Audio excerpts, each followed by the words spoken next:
Sementara itu, Saudara, Direktur Reserse Kriminal Umum Polda Metro Jaya, Kombes Hengki Haryadi mengungkap penyuplai senjata api terkait kasus teroris DE yang tak lain pegawai BUMN di Bekasi, Jawa Barat. Polisi mengungkap penyuplai senjata DE berasal dari Jakarta, Semarang, dan bengkel modifikasi di Sumedang, Jawa Barat. Poinnya pengungkapan kasus terorisme yang ada di Bekasi. Ternyata dari barang bukti yang ada, hasil analisis kami bekerjasama dengan Densus 88, apabila ini deliknya masuk dalam tindak pidana teror, maka yang mengerjakan adalah Densus 88. Tetapi apabila ini deliknya delik umum, akan Polda Metro Jaya yang tangani, dan ternyata kami temukan entry point baru lagi untuk mengungkap peredaran senjata api. Ternyata ada beberapa sumber penyuplai senjata api ini, beberapa tersangka kita tangkap di Jakarta, baik di Jakarta, Semarang, dan terakhir ini bukan hanya penjual ya, termasuk bengkel modifikasi yang ada di Semarang maupun di Sumedang. Dan ini kualitasnya cukup baik, namun nanti akan diteliti lebih lanjut oleh Puslapor. DE adalah pendukung aktif dari Islamic State atau ISIS. Inilah beragam senjata yang ditemukan Densus 88 anti teror saat menggerebek rumah DE, pegawai PT KAI, tersangka teroris di Harapan Jaya, Bekasi Utara, Bekasi, Jawa Barat. 16 senjata api itu terdiri dari 11 senpi laras pendek dan 5 senpi laras panjang, termasuk ratusan butir peluru dan magazin. Selain senjata api, polisi juga menemukan bendera ISIS di rumah tersangka. Polisi menyebut DE berniat menyerang Makobrimob Kelapa II Depok, Jawa Barat dan juga markas TNI. Yang bersangkutan melakukan latihan-latihan, ya, udah beberapa kali melakukan latihan, ya. Kemudian memiliki rencana atau niatan untuk melakukan aksi kembali ke Makobrimob yang di Kelapa II dan Makobrimob yang di Jawa Barat. Juga terhadap beberapa markas tentara yang sudah dikenali atau ditandai, diprofiling oleh yang bersangkutan. Atas penangkapan DE, Menko Polhukam Mahfud MD tak menampik jika dikatakan BUMN kebobolan disusupi secara ideologis oleh paham terorisme. Ya seharusnya mitigasi kan sudah lama sebenarnya. Sejak awal pemerintahan ini kita sudah ngomongkan banyak sekali di BUMN itu terpapar. Di ASN juga banyak yang terpapar. Oleh sebab itu pemerintah akan langkah-langkah. Tapi masih ada yang jebol satu kayak gitu kan. Jadi perbaiki lagi. Artinya apakah BUMN dinilai gagal atau lalai Pak dalam mengawasi pegawainya? Maju lagi, Mas. Ya mungkin aja dari sudut ideologis ya.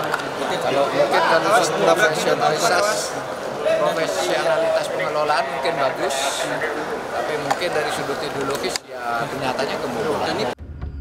Dari hasil pemeriksaan, DE diduga aktif sebagai pendukung ISIS sejak 2014 lalu sebelum menjadi pegawai BUMN pada 2016. Kini, polisi pun mencari siapa pemasok senjata bagi DE. Tim Liputan, Kompas TV. Saudara, penangkapan petugas PT KAI sebagai tersangka teroris berinisial DE membuka tabir sindikat perdagangan peredaran senjata api ilegal. Polisi pun menangkap sejumlah penyuplai senjata api kepada DE di Semarang, Jakarta, dan Sumedang. Lebih lengkap kita bahas bersama Direktur Eksekutif Jaringan Moderat Indonesia. Sudah ada Pak Islah Bahrawi. Selamat petang Pak Islah, terima kasih sudah bergabung bersama kami di Kompas Petang. Selamat petang Mbak Cynthia.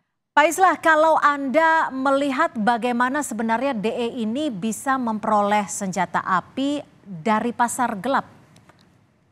Ya ternyata memang inilah bagaimana cara Tuhan melindungi bangsa ini ya, bahwa ternyata kasus Dananjaya, tersangka Dananjaya ini sebenarnya membuka kotak Pandora ya, bagaimana kemudian berbagai perdagangan senjata yang secara terbuka dilakukan di marketplace, di e-commerce, ini akhirnya membuka semuanya. Jadi dari hasil pengakuan tersangka DE ini, bahwa dia mendapatkan senjata dari justru secara online.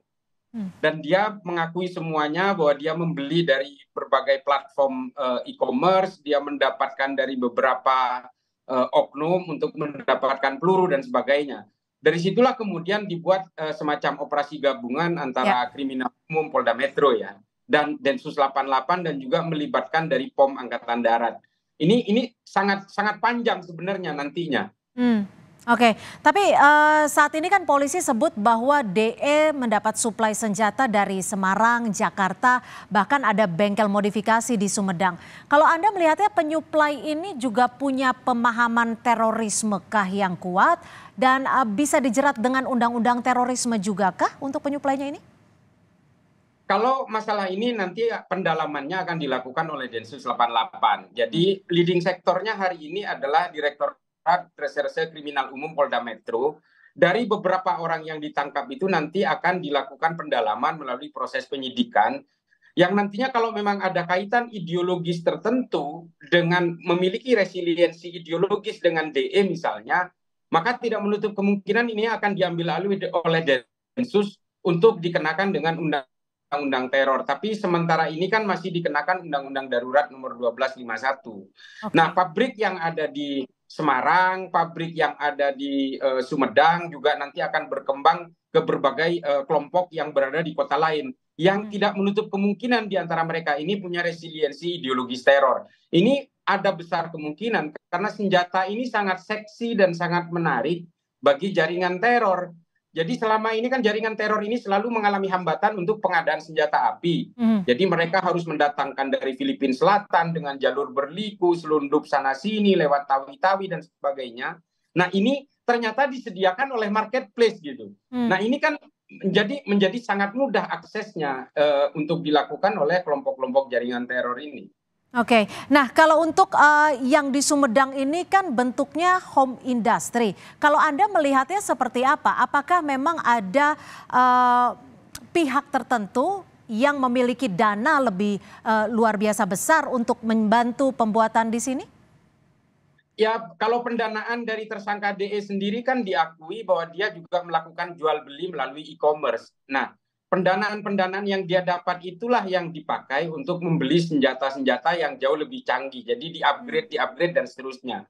Jadi dia memiliki Baikal Makarov misalnya yang sangat langka dan juga senjata laras panjang, senapan serbu dan sebagainya ini justru didapat pendanaannya dari hasil transaksi di e-commerce karena dia juga melakukan jual beli di situ. Untuk kelompok Cipacing ini tidak menutup kemungkinan dia juga bisa juga terkait dengan jaringan teror. Nanti akan ada pendalaman karena Densus pernah punya riwayat melakukan penangkapan dengan kelompok Cipacing dari grup Abu Roban dulu tahun 2013. Nah ini pasti akan didalami secara serius oleh Densus 88.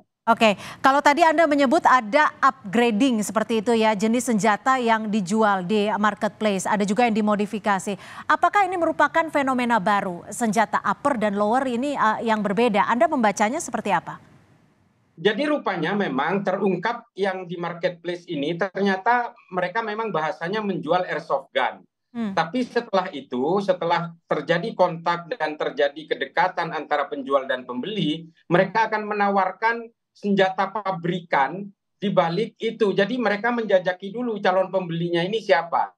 Setelah kenal akrab, terjadi transaksi berkali-kali, barulah kemudian ditawarkan senjata pabrikan yang bukan modifikasi. Nah ini kan terungkap juga dari hasil pemeriksaan dari berbagai tersangka yang ditangkap oleh Krim Polda Metro Jaya, yang nantinya Densus akan melekat di situ. Kalau memang melibatkan oknum dari TNI misalnya, Pomad juga sudah siap untuk melakukan pendalaman. Kalau dari oknum polisi nanti Propam juga akan melakukan pendalaman. Tapi yang paling kita concern adalah apabila ini memiliki resiliensi ideologis. Nah ini bahaya sekali. Oke, itu yang menjadi perlu digarisbawahi. Terima kasih Direktur Eksekutif Jaringan Moderat Indonesia, Pak Islah Barawi sudah bergabung bersama kami di Kompas Petang. Selamat sore.